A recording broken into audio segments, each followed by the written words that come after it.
You guys ready? I see you guys are ready, right? Okay. Hi, welcome to day 5 of the challenge, the One Country Away Challenge. We've been here all week, wherever you've been watching this video, watching live, jumping in at the last minute, just jumping in on TikTok over here and watching us live as we present. It's been a really amazing week. I feel really relaxed, really confident. And today we pull everything together that you've been learning throughout the week. More specifically, we've been focusing on how to buy real estate overseas and avoid the common mistakes that people make. And seeing that I've been doing this for 20 years in Nicaragua, developing real estate, I come at you from an angle where I can tell you and share stories that probably no real estate developer or real estate agent wants you to know. And I keep saying, maybe not want you to know, but they may not know themselves to share that information with you. Now, in the case that you're just joining us right now, it's the first time you're watching this video, you haven't seen the replays, let me tell you what you missed. On day one, this was about shattering the illusion that more information is better. In fact, all more information does is lead to overwhelm and a drowning in information. So what we revealed to you was the filter that you need to apply and the criteria that you need to absolutely harden to be your absolute deal breakers if it doesn't fit your criteria of what you want. So you can narrow down 100 countries down to 3, probably in 5 minutes. And so that was day 1. Okay. Then we moved into day 2, which was, can you guess? You have the filter. Now you have the criteria. Now we have to pressure test that. And what that means is we got into safety, but not safety in the way that you know about it from a statistical standpoint of view in violent crime. Safety means structure. And the important lesson there was not to look into the future of what's going to happen and worry about what's going to happen. The idea was you could look into the past, whether it be governments or projects or developers, see what problems have see what problems have taken place over the years and how were those problems dealt with. And that's going to give you a good indicator what's going to happen into the future. All right. Now, day three, I dealt with the biggest objection there is in real estate, okay, when it comes time to buy, and that is your partner. You're all set, you're all ready to buy, but your partner says no, or is giving you pushback and is stopping you from making a decision that you really want to do. So we introduced the idea that men and women come at the purchase of real estate different. All right, men generally side on the area of return on investment, how much money we're going to make, and the upside, whereas women generally side on the on safety. Okay, they will need to feel comfort and familiar. But we shattered those beliefs of what comfort and familiar is, because comfort and familiar is not safety. Safety as it regards to real estate and working with your partner to not sell them on something or to convince them or to persuade them or even manipulate them. It means how do you come at them and provide protection to explain things in a manner that's evidence-based and not headlines and narrative-based. So that was day 3. And then day 4 yesterday was really great because I got into 3 really important things that you want to know about buying real estate that can make or break your experience before you even start. Key critical questions and factors that you need to know that you're going to want to put into your criteria to quickly eliminate projects that you're looking at because they simply do not fit the standard that we're trying to bring you forward and understand. And that brings us to day 5. Okay, so day five is a little bit personal. All right, so how does this all come together? What does it mean? Well, day 5 will revolve around belonging. All right, choosing the right fit for you in the development that you're going to decide upon. And that's what we're going to talk about. So before we get started, for those of you who don't know who I am, my name is Kevin Fleming. I've been working, living, investing, earning income in Nicaragua for over 20 years. I came to Nicaragua because I met a woman going back to 2003, to summer 2003. And she was a local Nicaraguan finishing university and school. And the night I met her, she told me that she was moving to Nicaragua when she finished school. And I knew what that meant. It meant within 5 minutes of meeting her, she's telling me that I'm not interested in any white Canadian guy. I'm taking off at the end of this school year and I'm out of here. So I was like, okay, well, crazy people aren't scared of anything. Tell me more about Nicaragua. Now, this was 5 minutes into the conversation, but I think I was bitten by the love bug because at first sight, I was like, tell me more. I'm going wherever you go. So this story that you're going to hear, my experience that I come at you today, 20 years later, is one about just a love story. I'm just a boy from Vancouver, British Columbia, Canada, and I followed a girl back home. And there I got married, and within 18 months of meeting a girl, getting married in Nicaragua, I was now living in Nicaragua, and I had my first child not too long after that. And so now I have 4 kids, 2 born Nicaraguan, 1 born in the States, 1 born in Canada. I've spent time in Panama, 6 months living there, 4 years in Mexico, 12 years in Nicaragua. And now I'm in Nicaragua, coming at you today from Granada, Nicaragua. I'm in my office. You may have seen some of the sites in the previous videos from around the house of where I am. And probably heard the sounds outside because it can be pretty noisy in Granada, which gives it a lot of flavor. So you're going to have to keep up with me because I like to talk fast. All right. So you don't like people that talk fast. I'm probably not going to be for you. So pay attention. Okay. You're here today because you have some interest in real estate. I don't know where it came from. Maybe you have a friend who bought a property. You have another family member who's enjoying vacations on the beach. But in any case, you might want to park some money outside of the country. You're looking for an investment that gives you cash flow and you can mitigate those expenses by putting it into a rental program. You could be looking for a retirement property, or you might be a real estate agent right now looking for more listings to introduce your clients to international properties because you're finding trouble finding more listings at home and there's amazing opportunities outside the country. So there are different people listening to this presentation today, okay, or the video or the replay.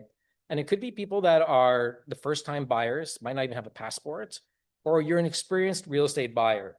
And in that case, you might already know some of the stuff, but I'm pretty sure when you become aware of what we're going to share with you, you're going to rapidly notice that there are things you probably have not heard before, because I'm going to share things that no real estate developer or agent wants you to know, because they're part of my story over the last 20 years.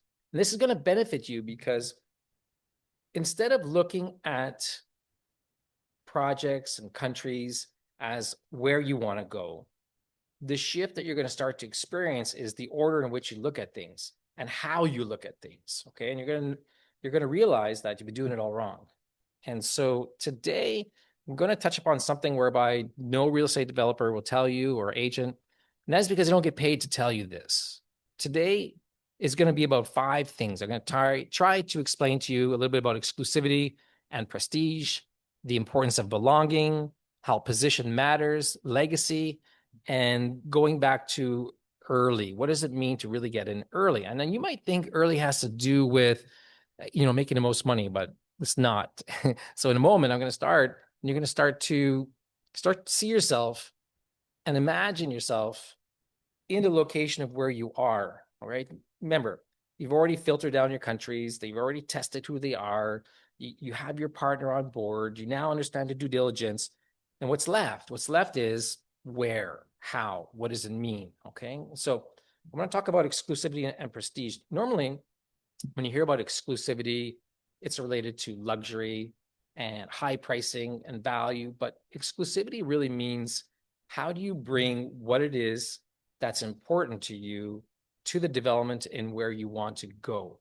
So exclusivity could mean more the people that you're going to start to surround yourself with, the developer and the mindset that the project decides and wants to go forward with, the positioning of the project and the brand that it's trying to create.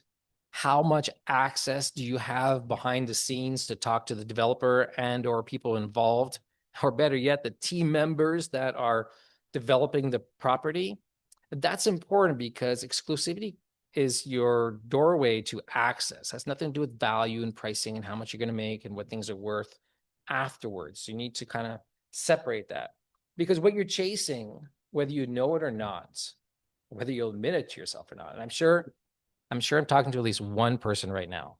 You're looking for more status. You're looking for more prestige, and you're chasing prestige all over the place, but you're doing it with no benchmarks, no filter, no criteria, listening to everybody else's plan for what it is that they want to do.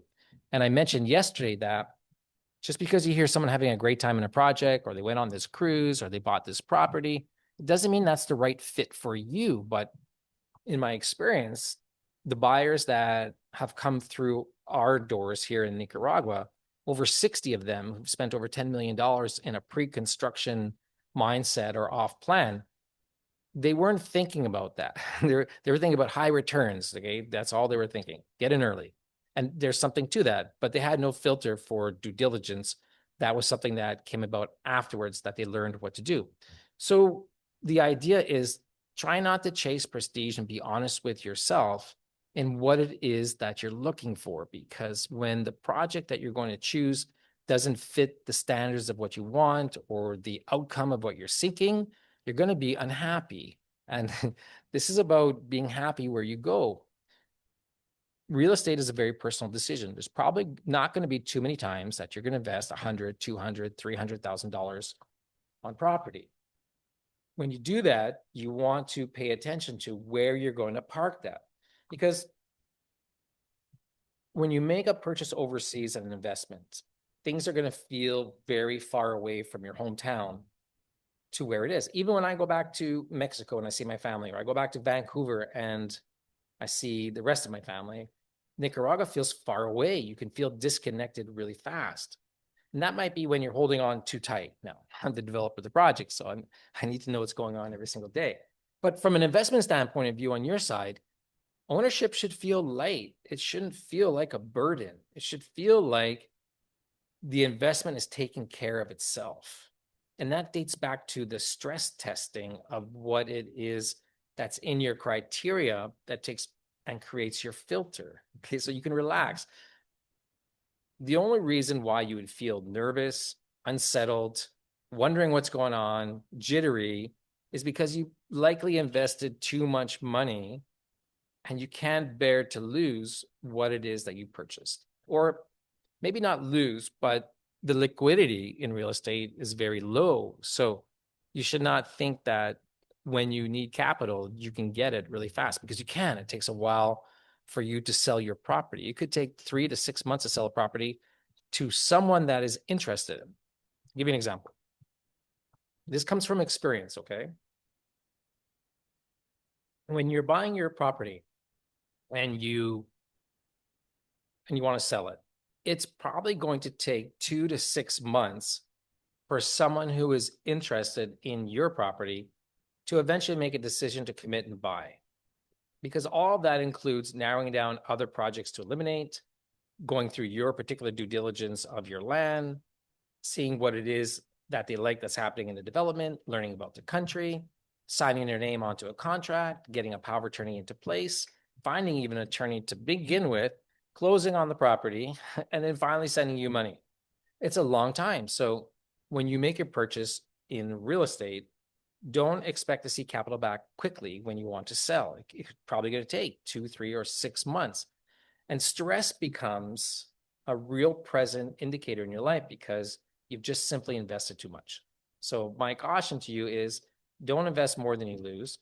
Don't put more than 5 or 10% of whatever your portfolio is into a real estate development. And then you can manage that investment the same way you manage all your other investments, diversified. All right. And you do that through all the things that we talked about through days 1, 2, 3, and 4. Does that make sense? I certainly hope that makes sense, because I've seen a lot of customers over the years that we have. Many of them are accredited investors, but most of them probably shouldn't have purchased in the first place. Now, this goes back into the next thing I want to touch upon, which is belonging. Where do you belong? Now, how do I handle this cautiously? When I got started, when you listen to the videos of the replays of the other days, we had to raise money really fast in 4 months to buy the lands that we own. And the land that I'm talking about today, in case you don't know, is Playa, Mariana, 923 acres, 2 kilometers of beach, an hour outside Managua, 8 kilometers south of Massachusetts, along the coastal highway, under construction, an amazing project that we've been developing on and off for the last, since 2007, so a long time. But when we started, we had to raise $4 million in 4 months. And I won't get into the exact way we did that, but the bottom line there that I want you to know is if you had a pulse or blood type, we'd accept you as a client and take your money. Okay, it's like, come on in, let's go. We need your money so we can buy this land. Now, in hindsight, doing things again, moving forward, deciding who it is that we want as clients within a development, you too should be looking at the developer, the development, know who else is involved, and then decide for yourself if that's the type of community that you want to be a part of. Because the belonging part of being inside a development is you get along with others. For example, when we have our events in country, very rarely, maybe out of 100 people and 10 different events that we've had, maybe only 4 people who came to these events were not people that had already purchased real estate. Most were team members at these events, and the existing owners or buyers are people with deposits looking to join our community. And so when you come into the country at these events, it's not a high-pitched effort. It shouldn't be a hard tactic sell on you. The investigation that you've done already should be one in which you're already ready to buy. You're just simply confirming whether you like it. But more importantly, if you can get a taste of the team members that are part of the development and other clients and investors that are there at the events, because you can learn from them as well. It's like this big mastermind that takes place and gives you a lot of good ideas on how to look at your property into the future, whether it be for development of homes or for resale, but you get a sense of what other international people are doing. So I highly encourage you to check into events that are taking place. You want to come and join those. But belonging is going to be important because you don't want to be left alone, okay, in these developments. And more specifically, what I see being a Canadian and how we got involved in the project, this is where sometimes I joke I'm a bad business person, because what generally happens is we make all of our clients our friends. Okay. And I don't see that I don't see that in local cultures, in different cultures that I've been. It's kind of like a very separation between business and personal. And maybe that's a good thing. Maybe it's a better thing to do. So for me, I know how it feels to be far away.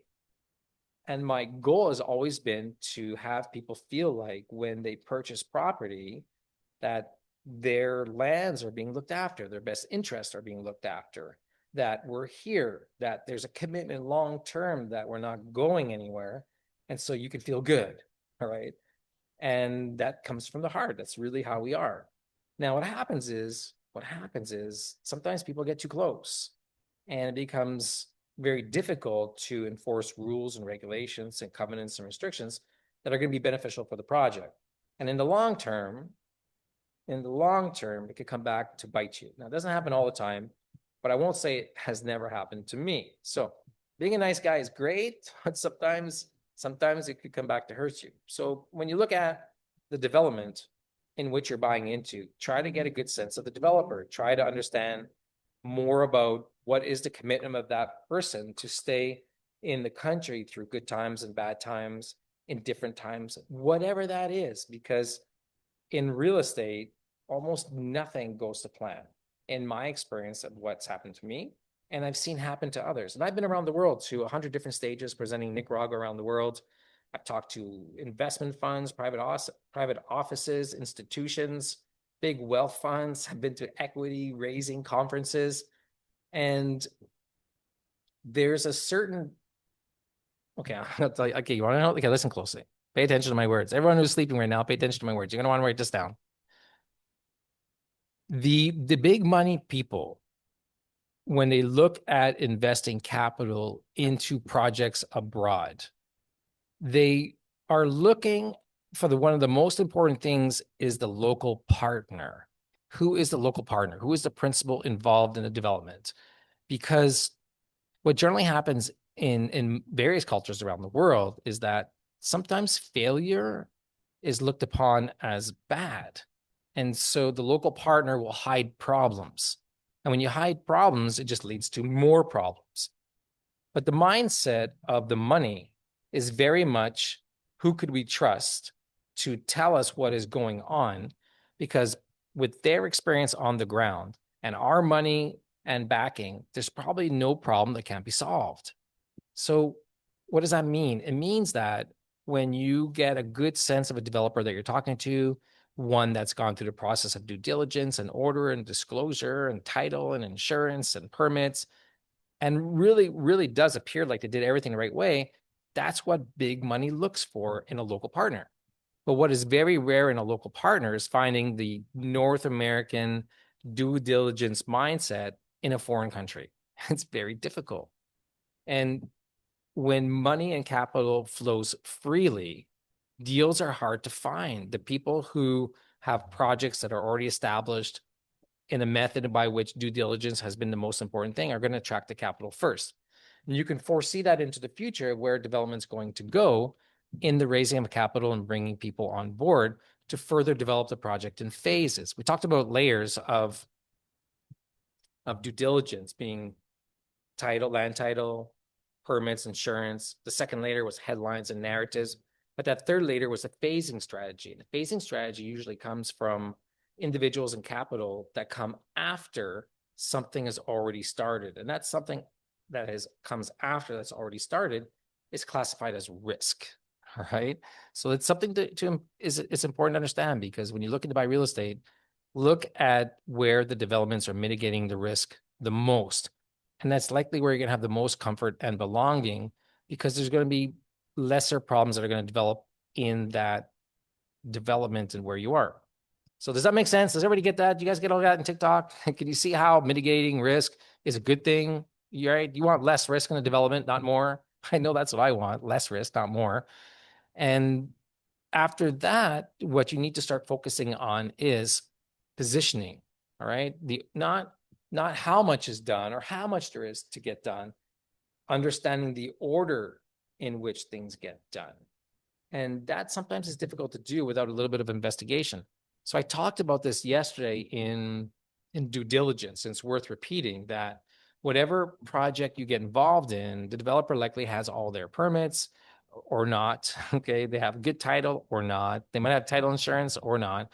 But in any case, whatever they have, they're likely going to be and have and display it proudly, and might even have it already in a PDF for you to share. And I encourage you to see what they have. Now, you might not know all of the permits that are necessary in a particular country that a developer needs, but seeing what they have, when you do eventually speak to an attorney, you could present to them what you received by means of the due diligence that they gave you, and they'll quickly tell you what's missing, providing that they're a real estate attorney and they understand all the permits that are required in the development, pending what it is that you're planning that you have to build or you plan to develop. Now, I want to talk about legacy a little bit, because legacy, when people think about legacy, people think about maybe what's my legacy of return, or I made a huge investment, or it's in the form of numbers. But when it comes to real estate and belonging and exclusivity and the prestige, legacy falls into the aspect of, think of it like a container. And there's a lot of things in that container. And when buying real estate from a legacy standpoint of view, it's lesser about money. It's lesser about what? Money. Okay, I said money. It's more about memories. Okay, that's a writer downer. Okay, legacy is more about memories.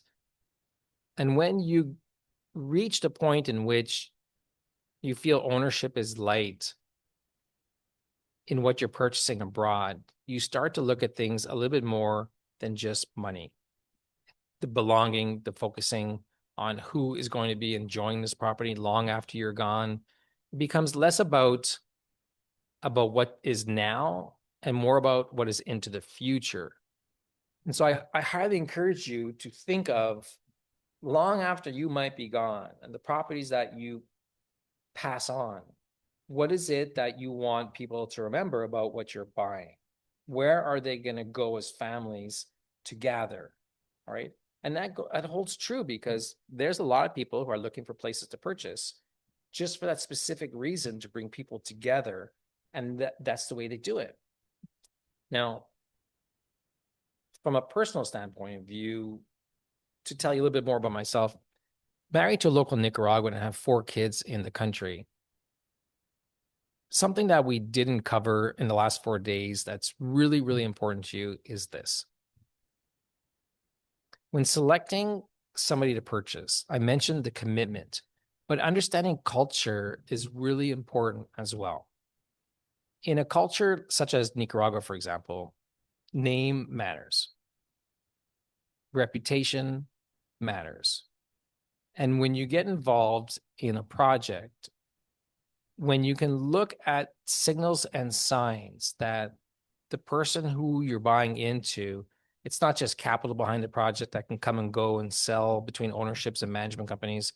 There's some sort of personal connection there. You're going to enjoy it much better because everything is very personal. And that's the sort of missing secret sauce that you're looking for that is likely going to make you happier in the long run because there's someone who's looking after your best interest. Your best what? Interest. And you want that because you don't want to come into a property where people are all angry. I mean, it happens. It happens, but it usually happens because rules and regulations are not being enforced. Or, or worse, the rules and regulations can't be enforced because there's no mechanism in place that allows for some continuity of structure for people to be happy with the consistency of the management of what it is that they're going to purchase. Now, I can tell you from experience, not everything goes to plan in real estate development. From a developer standpoint of view, we've sold a lot of people product, but not everybody's happy. And that's because as a developer, when we made the sales, we didn't understand what everyone's expectations were. We didn't take enough time to really understand whether the person coming in was a good fit for the development and wasn't going to be a problem later on because those things happen. And the problem people can create difficulties for others that might derail your whole dreams or delay projects. That stuff happens. Now, how do you know if this is happening or not from an early standpoint of view in pre-construction?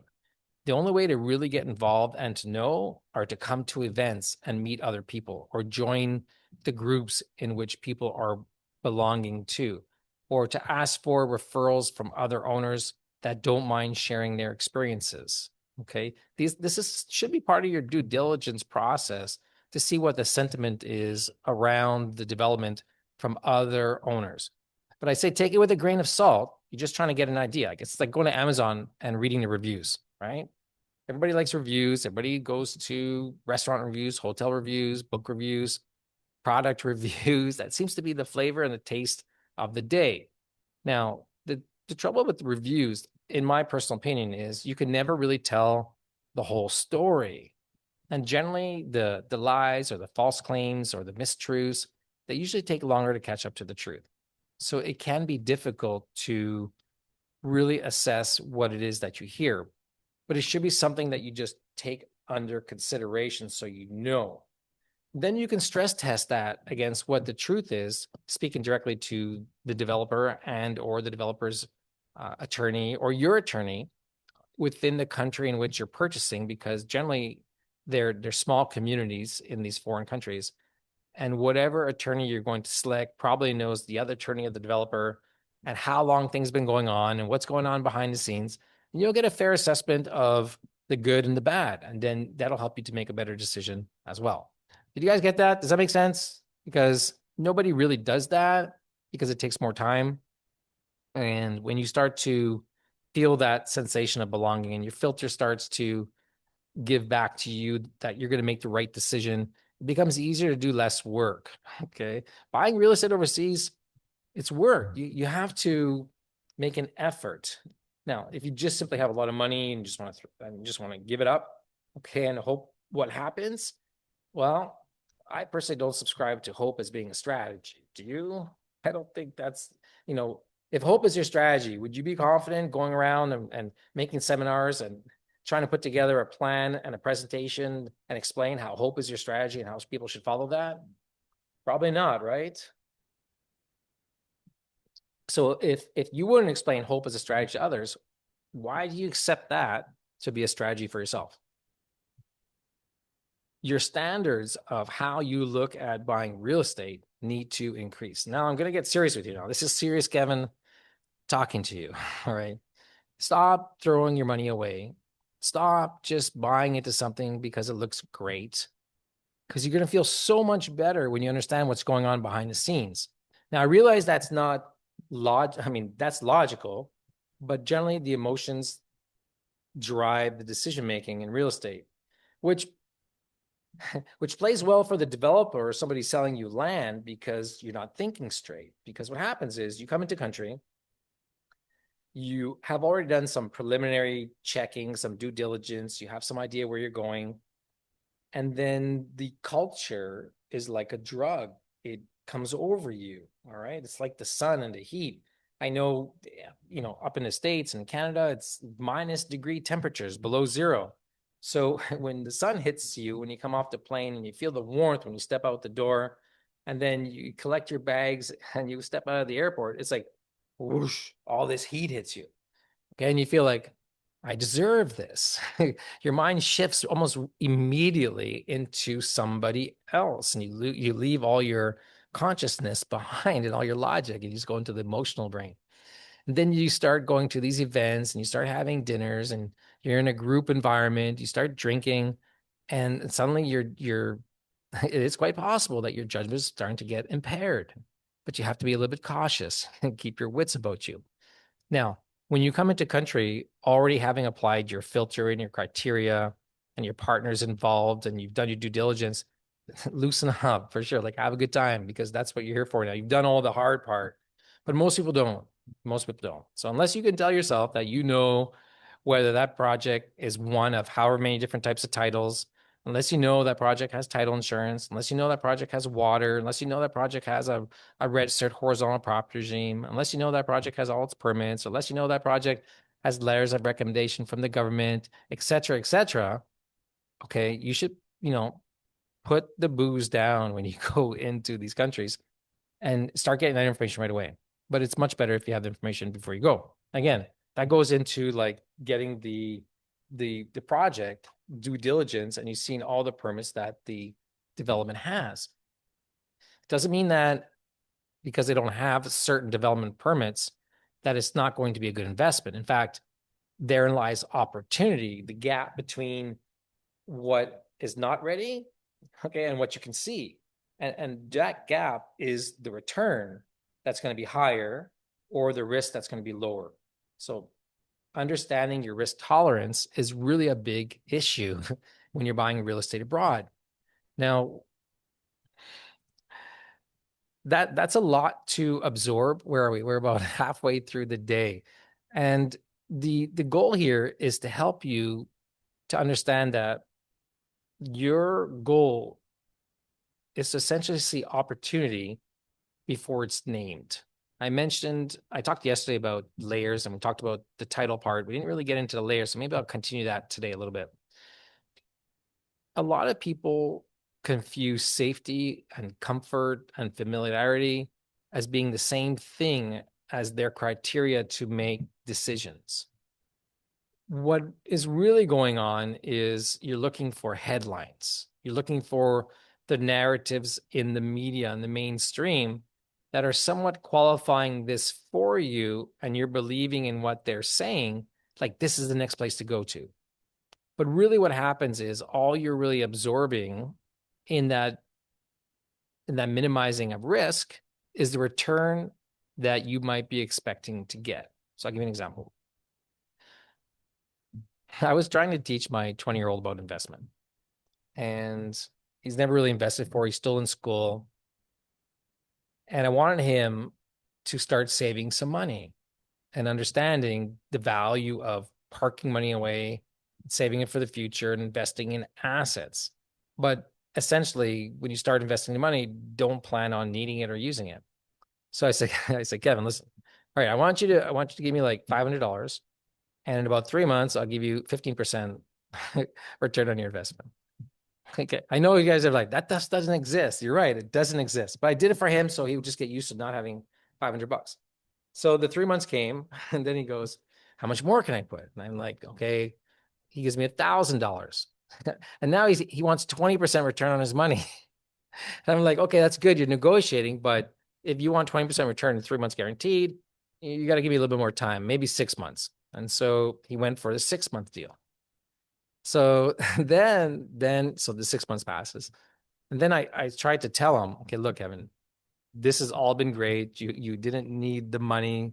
You're investing. It's a small amount. I can give it to you. But this is the purpose of this is you're investing 500, but eventually you might be investing 5,000 or 50,000 or 500,000. Or if you take over a project like mine, it might be 5 million or $50 million, okay, that you might inherit into the future. So get used to not needing some of that money. So I want you to go look at the rates in the bank and tell me what you get for parking your money away for 1 year. How much interest are the banks giving you for a guarantee? So he looks it up, and I think it was 0.34% for 1 year or 1.2% in the GIC. And he's like, why so low? Right? Everybody knows. I know for everybody watching this video, you're laughing, right? I'm giving him 15, 20% guaranteed return on his investment. And the reality is in the world today, what is it now? 5 years, you park your money, you might get 3 or 4%, 5% if you're lucky somewhere. You put your money in the stock market, on average, maybe you get between 5 and 10%, depending upon a crash or when the cycle is in the economy. So there's no guarantees in the world when it comes to money and making money in double digits. What real estate is, it's generally an opportunistic investment. And unless you're using the property, then it's not really an investment to begin with. But when you're looking for the parking and the positioning of money, you should look at real estate as like opportunistic, especially in foreign countries outside of North America. And when you start looking at properties in the world today, and I'm going to speak Western Hemisphere because the majority of the people watching these videos are coming from North America. Within the region, one would already say that Mexico is played out and the prices are high. And then the next possible region would be Central America, closer to North America to get to in regards to access, because access is really important, location. Now, everybody's heard that Costa Rica has been around for 30 years. I mean, 30, 40 years. I remember when I got started, people would say, Nicaragua is the next Costa Rica. Nicaragua is the next Costa Rica. I hated that saying, all right? Hated it. Nicaragua has nothing to do with Costa Rica. Nicaragua doesn't want to be like Costa Rica. And most people you talk to in Nicaragua, they don't want to be like Costa Rica. So, but from an investment standpoint of view, getting in early, that's kind of where Nicaragua was. After that, you might go to Panama. All right. Panama's expensive. Honduras and Roatan has been up there for a while. So many of these markets have been there for a while. So it depends where and at what level you want to get into. So by the time you pay for something that you can see, you are absorbing and paying for someone else's gains. But the flip side is the risk that you've minimized. And that's important to understand. So when you're buying real estate, understanding how long you have to hold it, what are your expectations of return, right? Don't come to me. You'll probably get laughed out of the room if you talk to another developer and say, Kevin told me that I should expect opportunistic returns of 25% in 2 years guaranteed. You know, what you got for sale? Okay, it doesn't exist. They'll laugh at you. Now, if they take your money, I'd be very cautious. Okay, I'd be very cautious. It doesn't exist. But seeking 25% returns, that's not unheard of. That's what you should be looking at. But expect to only find that in projects where you can't see what's built. All you see is dirt. Okay. And what will be the gap between that 25% or 40% or 100% is possible. 200%, 300% is possible, but it means that your risk is higher and you're getting in early. Some of our investors, from a personal standpoint of view, got in when we bought the land. So imagine and picture this. We were buying 923 acres, 2 kilometers of beach road. Remember I told you the story, we raised $4 million in 4 months. And we were successful in doing that. So a number of investors got involved in buying the land together. But that's just the land. Okay. Now you want to make a master plan. Now you got to hire a golf course designer. Now you want to bring an architect on board. You got to start doing all the topography, all the surveys, and 50 other things. Okay. I managed a team of 35 global international team members between Nicaragua and abroad. And it was exhausting. It was a lot of work. And I traveled half the year to market and promote Nicaragua around the world. And it was the most amazing time. The flip side of that was I gave up knowing my kids for the first 4 years. Having said that, the benefit is when you're looking at the project, I can tell you that one of the things you're going to want to know for sure, in fact, you want to write this down.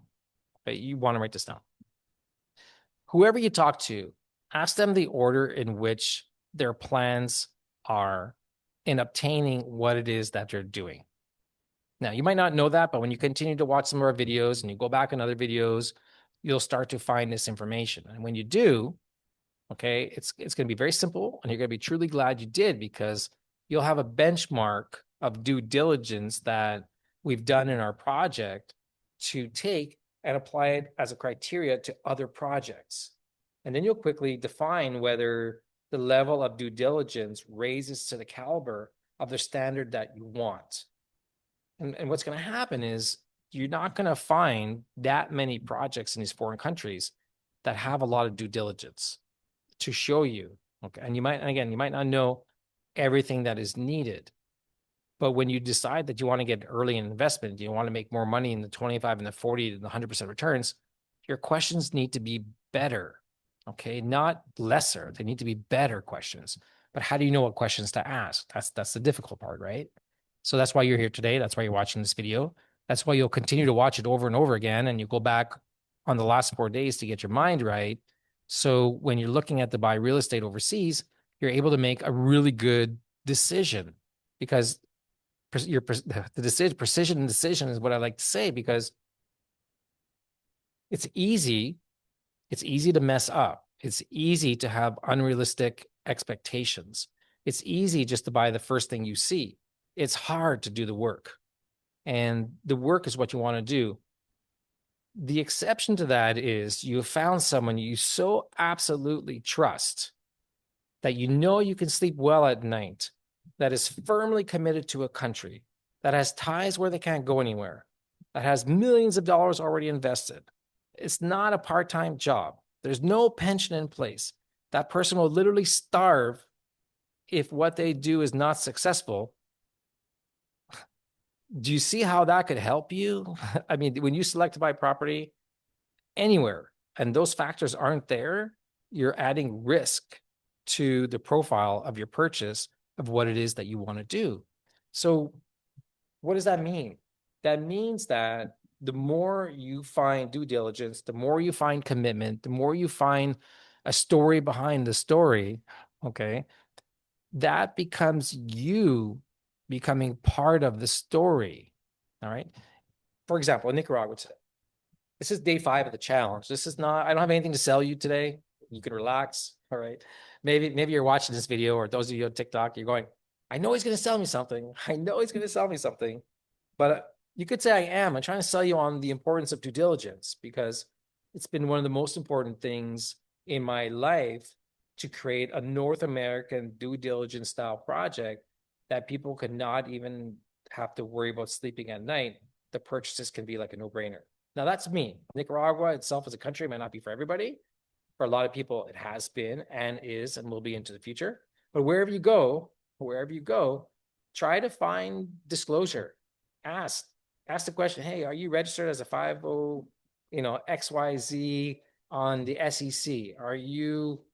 What is your position with disclosure in the States or Canada?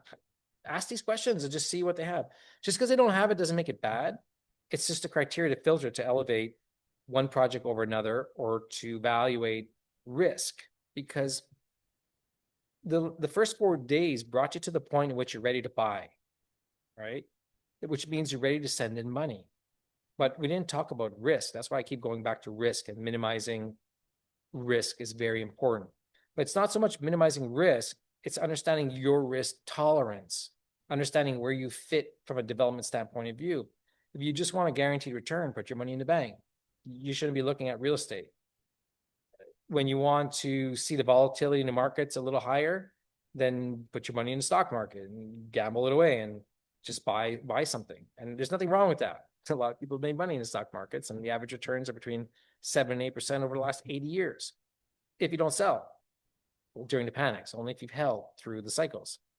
Real estate's different. Real estate it's more emotional, it's more personal. It's something that you're investing long term. It should be money that you're parking outside of the country because you have a plan B, all right? Or you're looking to escape the financial restrictions and regulations that is within jurisdiction of wherever you live. Everybody has a different story for why they're investing in real estate. The simplest one is when you want to buy and hold, okay, and turn it 5 and 10 years later. The second best one is you're looking to buy real estate, but use it every so often. And when you're not, it's in a rental program, and the expenses of HOA dues and maintenance and taxes, they're easily covered by the rental income from the unit. Don't be disillusioned that I'm going to make 15 and 20% and 30% and things are going to be great and these are guaranteed returns. Doesn't work like that. It doesn't work like that. Trust me, it doesn't work like that. This part here, I speak to the retirees that are watching this video, the ones that maybe are already downsizing. You're looking to, or maybe looking to retire within a couple of years. I don't advise retirees to buy in pre-construction projects whereby they're dependent upon the success of that project as to be their primary residence to live. That would not be a smart investment because the risk there is too high in real estate developments and timelines that might not happen. And you don't want to be in a position where you're investing your last dollar because you think it's a cheaper country to buy property into. Everything's going to go absolutely perfect and the timing's going to work out. And I'm going to retire. And the next day, construction's going to finish and you're going to move in. And that never happens. It never happens. So do not buy, if you're a retiree looking to move into a country, pre-construction, based upon a timeline of something being finished. Just don't do it. Don't do it. All right, that's my advice. Okay, that might not help me sell real estate, but what it will help me not have any problems from people who have unrealistic expectations from a market that can change at any time for any reason. And then the blame tends to fall on the developer for not being able to move forward with the project. Okay, does that make sense? Do you guys understand that? Everybody on TikTok who joined and you're watching that makes sense? Because that's really important. In previous days, I mentioned that I'm going to get personal with you here a little bit because this is day 5. It's a summary. There's nothing for sale. This is bringing together all the lessons learned into this one video in the case that you missed out. And I'm not giving you everything, but just little tidbits here and there. When you're buying into projects, it's worth stating again that understanding where the money is coming from is very important. Understanding where the money is coming from, where, that's what you should be asking from. That's what you should be asking the developer. Now, there's different ways developments are financed, all right? Too many to cover here, but the principal ways you'll find in these foreign countries are, one, through the sales of properties, and the investor, developer reinvest the money into the infrastructure, and through more sales, more money is put through the infrastructure, and eventually the project is built. Nothing wrong with that. That generally happens because bank financing is not available. Perfect example, in Nicaragua today, we have land, 923 acres, all this beachfront. In the marketplace, you couldn't find a property. But if you were to look, I can tell you in Costa Rica or Panama or Mexico, what we own would be worth $35 to $70 million. Now, in Nicaragua, there's no lines of credit. They don't lend you money to build roads, okay, or to build a beach club. It's an all cash business. So developments in the country, unless you're coming into development with millions of dollars to invest, you're dependent upon sales to raise capital. And that can be rather difficult. And when the market shifts or there are factors beyond your control that affect sales, what do you think is going to happen if you don't make sales? Is the project going to continue or is it going to stop? What would you expect? It's going to stop, right? Of course it's going to stop because as soon as capital dries up, a project stops. So when you know in a project where the money coming from, the important thing to understand is whether it's a loan or you need to make sales to put in infrastructure, all projects are dependent upon sales to proceed forward, unless what you're buying is already built. But then you're already too late, right? There's no early side. And this presentation for beginner investors, getting in early and doing due diligence, it's about getting in early, not buying what you see, because that's obvious. It's there. There's less risk because you're buying what you see. There's other risk, but not the risks that are the same when you buy off plan and pre-construction, which was the focus of yesterday's conversation, to explain a little bit more about what that is. And all that really is, to state it again, is buying something before you see it. Very simple, okay? So understanding where the money comes from is really important. And understanding what the plan is for marketing to attract new prospects to the developments is important. It's going to be important for you because of the awareness that's being created by the developer. It's going to be important for you because the more people that are coming to the development or know about your development, it's a better opportunity for you to resell your property to somebody new, right? Because think about this for a second. You are wanting to buy real estate in a development somewhere for the purpose of eventually selling it or for the value to be higher. But when you want to sell it and or you want the value to be higher, obviously for somebody else who would buy it, because then you would experience the joy of the return between what you paid and the value of what it is now as a profit, it means that somebody else has to want it. Somebody else has to what? Somebody else has to what? Want it. Okay. So what is the developer doing? What might be happening in the country that's going to attract people, that's going to bring people in, that's going to make that project desirable? Because if nobody wants what you have to sell, it doesn't matter what the story is. Okay. Even if it's built already. And there are factors that you want to know that are going to lead to properties that are going to be more valuable than others, more desirable than others. And I'm assuming that the country is the one you want to be in. Okay. So once you know what country you want to be in, the next step is the regions of the country and the developments that are within the country that appeal to you or within your price range, and or the culture within a development. Because just like a company and a corporation, there's a culture, and there's always a culture to a development as well. And when you get in early, here's the great thing.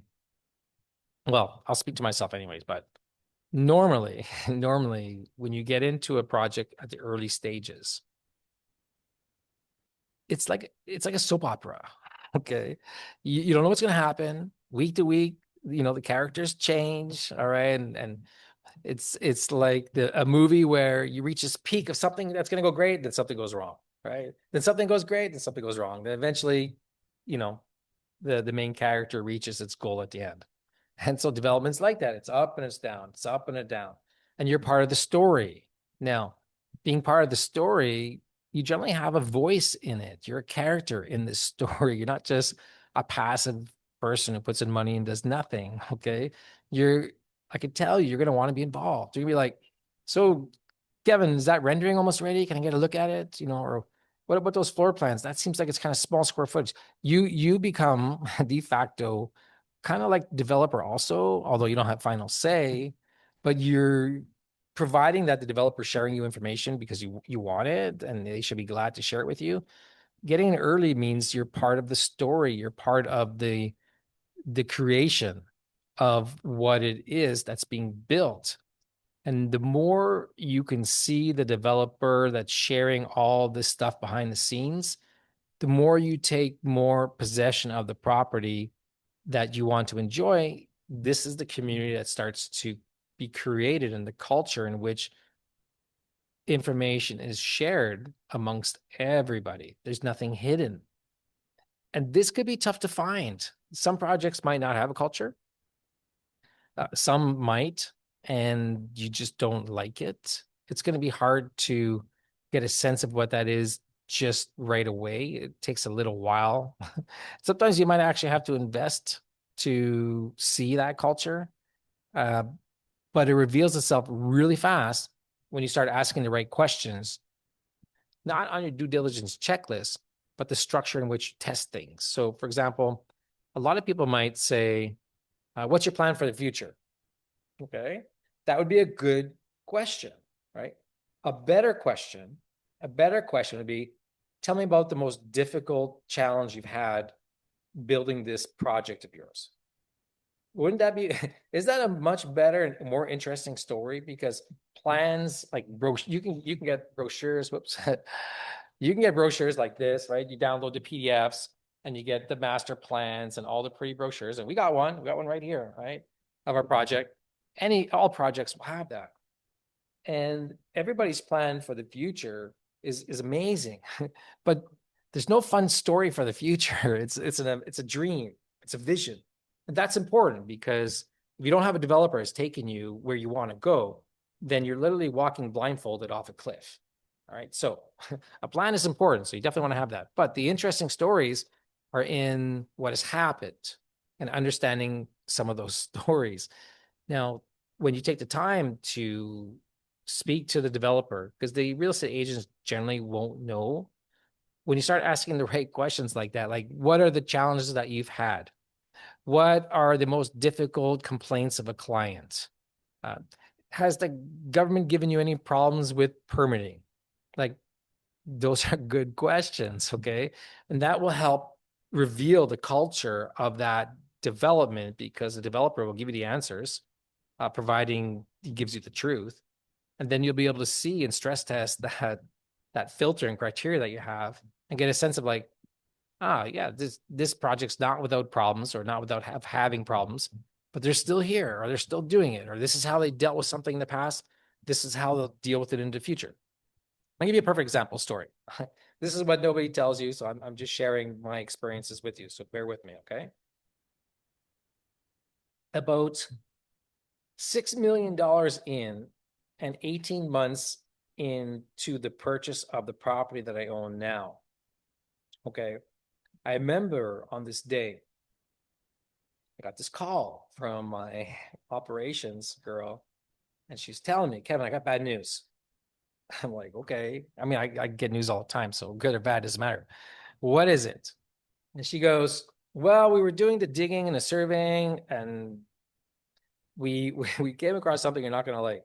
And I'm like, oh, okay. I'm thinking, or maybe it's a fault line or something like that. He goes, we just found some archaeological findings, some bones, some tools. I'm like, what? And I'm like, okay. And what struck me right away is, within Nicaragua, I've already known other projects that tried to hide that, and the results were not good for them, to say, to say something nice. It wasn't good for them. So I was like, okay, let me think about this for a second. Okay, stop whatever you're doing on site. Let me just think about this for the rest of the day. And so in our experience, it could have delayed the project, but I had a decision to make, right? I could hide it, but nothing ever stays hidden in these developments. And now that other people are on site digging, if they found it in one spot, they could be digging a condo and foundations for some other thing that we got to do, and they'll find it elsewhere. So it's just delaying a problem for the future. Or just like, okay, well, there seems to be 15 different permits for everything. There's got to be a permit for this. Let's go find out. So I told my operation, this is what we're gonna do. We're gonna contact the government. Let's call I don't remember the exact department. It's the cultural department of the government that deals with archaeological findings. Let's tell them what we have, and let's propose this plan to them, that we will hire a full-time archaeologist. We'll excavate the site. It's probably going to take 6 months. We'll stop all development on the lands. We'll catalog and organize all of the individual pieces that we find, report on it, and then we'll create and build a museum on site that'll be open to the public and display the findings that we found. That was my proposal. Okay, that took me about 24 hours to make that decision. And within a week, they accepted that. And what they issued was this cultural patrimonial permit to do that. And so we're like one of those projects in the country where, yeah, we did find some findings, and we went through the process to do it right. Cost us a lot of money and time to do it right, but we did it. So that's a story that I could tell you. It's a true story. Okay, I could show you the permit like right here, right now. In fact, wherever you're watching this video, when you go down into the description box, okay, there is you'll see it says, send me an email, info@playamariana.com. And when you want that due diligence file and you can see all the permits, I'll give it to you. Okay. No problem. That's not some secret thing that we hide. In fact, we're very proud of it. So that's a bit of a little taste of the culture of who I am. But look for those stories. Look for those stories in other developments. Ask them, like, so what happened that nearly stopped your project? That should be a good story. I got a story for that too. The financial crash made for an interesting story. I don't know if, for those of you in business that lost $2.3 million in cash flow that's supposed to come in over 3 months, that'll halt a project pretty fast. Okay, that happened to me in 2008. all kinds of things. So, but we're still here, okay? Now, when you ask these really tough questions to the developers, you're going to get some pretty interesting answers, or they might not answer you at all. So this all comes around full circle to bring day 5 to a close that we touched upon a little bit, only a little bit of everything that you need to know when it comes to buying real estate overseas and avoiding common mistakes that people make. And I've been sharing with you stories over the last 5 days of personal things that have happened to me, both good, bad, okay, mostly good, all right? The takeaway for you is you should be feeling a shift right now that it's the outcome of what you're looking for that should be the most important thing to you. And when you don't know what outcome you want, then it's really hard to find what it is that's going to provide you with the path to get to where you want to go. Does that make sense? I mean, it's like you jump in a boat and you expect to arrive at a port, and you think the most important thing is which way the wind is blowing when you don't even know the directions to the port, right? You're just out there in the middle of the ocean hoping that you find your place. Real estate's not like that, okay? So you need to kind of like understand your port. You need to know where you want to go. That's your criteria. Day one, we really put that into place, that you have to create some sort of filter. And what are the absolute criterias that are important to you? All right. And then we tested that on day 2 in regards to safety and comfort and familiarity and what that means. And the misnomer that safety is really statistics and violent crime. It's part of it, but it's not the entire story. Structure is what's really important. How well has countries and developments been tested? And then on day 3, we reviewed how you come at your partner to present the information from an evidence-based position, not trying to convince or persuade or manipulate or sell, but to come at it from a loving, protective standpoint of view, because safety is usually the part in which they feel uncomfortable with. And you're probably thinking about returns on your investment, how great of a decision this is going to be, and it has nothing to do with that. And there's a mismatch in alignment. Then we got into yesterday, which was buying pre-construction or off-plan, same thing, depends where you come from. And the due diligence factors, only 3 we got into, but there's so many. But we really dug deep into the types of titles that are out there and the importance of title insurance and what that means. And then today was a bit of a summary of everything, how once you know you want to buy and you have the money to buy and you're ready to buy, do you feel like you belong in where you're going to purchase? And the due diligence doesn't end with just the property and the title and what's going on and timelines. The due diligence continues directly with the person that you're talking with and the stories that are behind the development, the challenges that have taken place, so you can understand if this is a culture of where you want to be. So the person that you're going to follow is not leading you off a cliff. And understanding that sales is an important part of the project, whether it be for someone who's raising money through sales and or has a bank loan, has a mortgage, and has to pay it back. Either way, you still need sales. So what type of project is being created that other people are going to want? And that's whether you want to resell your unit and or you're buying something that you want to rent. Someone still has to want to come and rent there, right? Of course. So is that the type of project and the culture and the fit and what's going on within the development that's going to be attractive to you and others? That's an important thing as well. All right. So to reiterate, all of this is born that you're listening today because I've been developing real estate for 22 years, spent over $10 million, have 60 different clients, presented Nicaragua on 100 different stages around the world, been featured in the international press like New York Times, recently in LA Times, International Herald Tribune. We've worked and operated with over 30 plus global team members, names like Nicholas Design, Jack Nicholas himself, and Wyndham Hotel Groups, and Kemper Sports, and Land Design, title insurance policies, and First American Title, and Stewart Title Guarantee, and 20 other international firms that have come on board and saw the opportunities that Nicaragua has to offer. But more importantly, the vision of what plan that we had moving into the future.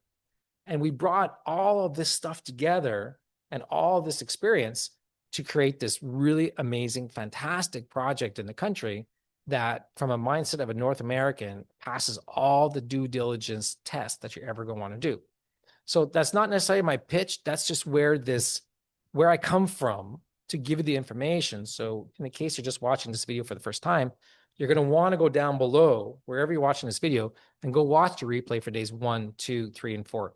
We offer up comparable analysis for free, due diligence permits, almost anything you want, we have. It's there for you because it's not a secret. We're about as transparent as you possibly can be, especially with a project like ours right now under construction. So I leave this with you today, watching this particular challenge. It's been an amazing opportunity to come at you and just give you the background behind the scenes of what's taking place. But more importantly, I want you to pay attention. For the first time in a very long time, we're launching our next real estate offerings on February 19th. And when you haven't joined the wait list, I encourage you to go down below to playamariana.com and join the wait list so you can find out about the offerings that are coming, the pricing, the floor unit sizes, the master plan, which is all going to be starting to be released in February, which is not too long from now. In 1 week, we're going to start releasing what's going to be for sale in our project, only beachfront, the largest beachfront project in the country with the most beachfront offerings that have never been sold before, in the absolute best location along the coastal highway, in the most up-and-coming development region of the country near Massachusetts and Puchmil. It's an amazing opportunity. This is a no-brainer for you. Okay, so that's my sales pitch for you. Okay, that's my shameless plug. But you're watching these videos because you want to buy real estate, and there's probably no better project to buy real estate than ours from a due diligence standpoint of view and getting in early in up-and-coming rising country. And we can shortcut that process for you very quickly. So go down below in the links, book a time to talk with me personally offline, download the materials that we have to offer because it's beneficial to you. And if for nothing less, take what you get from me and apply it as a filter to ask good questions to other developers in whatever country that you are going to buy real estate in. So I'll conclude today's presentation with that. I'll land the plane there, as I like to say. And when you have any questions or concerns, or you have what is your single most important question that you have about buying real estate overseas, write it down in the comment section because I look at that and I'll answer it personally. So with that, I'm Kevin Fleming, signing off, okay, from Group Mariana, developer of Playa Mariana here in Nicaragua. Thank you for this amazing 5-day challenge and joining us every single day for the people who stayed on the line watching this video to the end. And I look forward to seeing you in the country soon and your name popping up on that wait list. So go down below. Don't forget, simply go and join that wait list at playamariana.com. And when you do, you're truly going to be glad you did. Bye for now.